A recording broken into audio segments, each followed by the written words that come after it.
80年前，一首《丢丢童》讲述了火车从台北到宜兰的故事。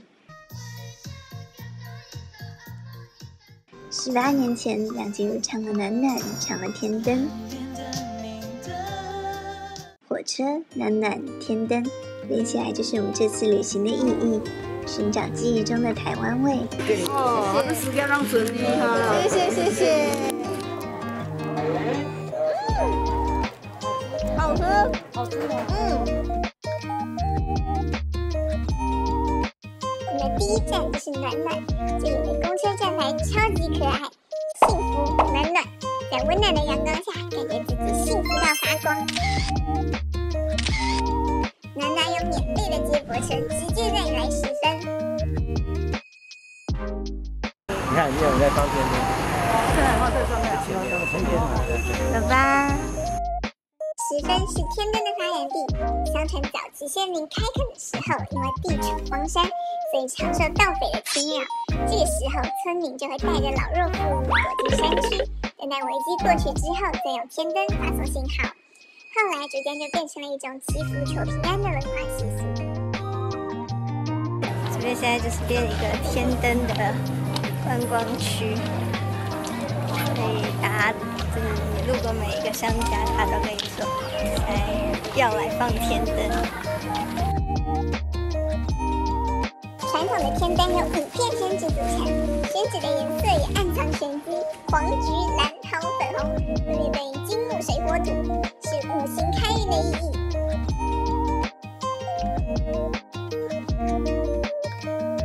带着对未来的美好期望，我们也点燃了一盏属于自己的天灯。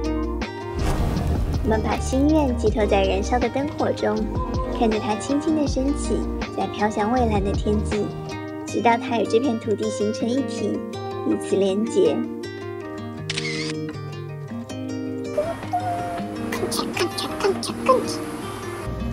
明黄橙红的配色，一下带你穿越到100年前。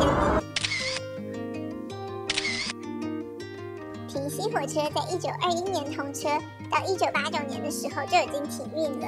但是在多方人士的积极努力下，1992年它又重新变成了观光火车，才保留了最古早的铁道风貌。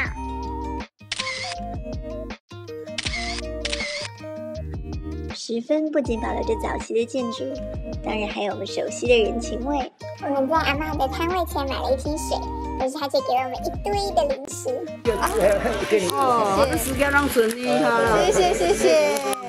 谢谢啊，谢谢谢谢，不会，谢谢。沿着老街往前走，你就会来到一个非常可爱的厕所。再过2座吊桥，你就可以来到这座台湾的尼亚加拉瀑布——10分瀑布。刚刚路过那个茶叶蛋，阿妈还有给了我们一些小零食。温暖的午后，惬意的时光，在这里真的可以找到小时候的美好，这是10分幸福。现在要赶火车去9份。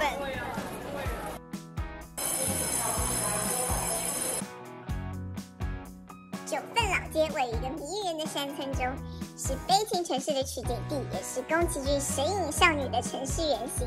好像只是个传说。复古的建筑与独特的坡地景观，吸引着成千上万的旅客来到这座山城。走到最高处，还可以欣赏到无敌的海景。那当然，9份老街最出名的还是它的美食。美食推荐第1间，花生卷冰淇淋。先用力大无穷的爆刀唰唰唰削下花生麦芽糖块，再把它包进润饼里面，最后加上2颗冰淇淋球，还有香菜。香菜入甜品看起来很黑暗，但吃起来好期待哦！好吃，好吃啊！好吃啊！好吃哎！你有吃过哈？没有。它的外皮软软弹弹，内馅的冰淇淋 QQ 黏黏，有点像马吉的口感。然后花生的坚果香味扑面而来，尾韵的香菜刚好可以过滤掉一点甜腻。最后只剩下冰冰凉凉的香甜。二间9份精致红糟肉圆，看似平凡的门面背后，藏着让人窒息的景观。在这里吃什么都是一种享受。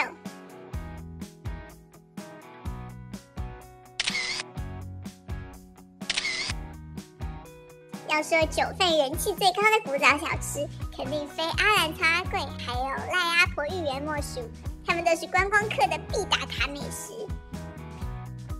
超阿贵看起来很像上海的青团，所以我一直很好奇他们到底有什么不一样。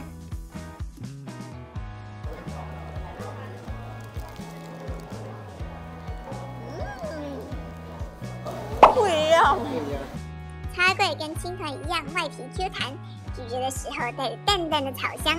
但是不同的是，原味的青团是红豆馅的，而原味的超阿贵则是用菜脯作为内馅，咸香软糯。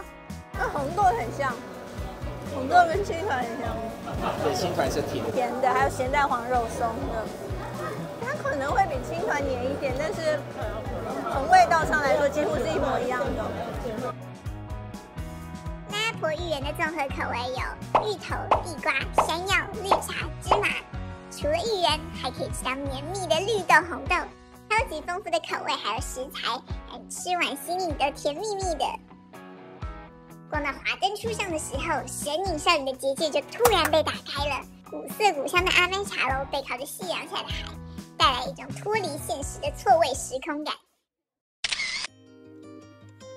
老街两侧悬挂的灯笼随着海风摆动，又为这座山城增添了一些神秘的色彩。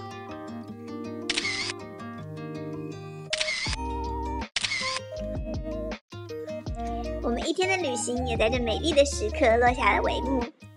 有时候一个地方一首歌，就可以在不经意的时刻把我们拉回旧时光，拉回那个单纯美好的小时候。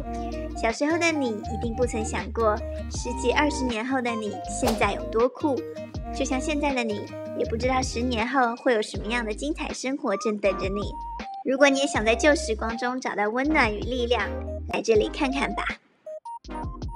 我们下支影片再见。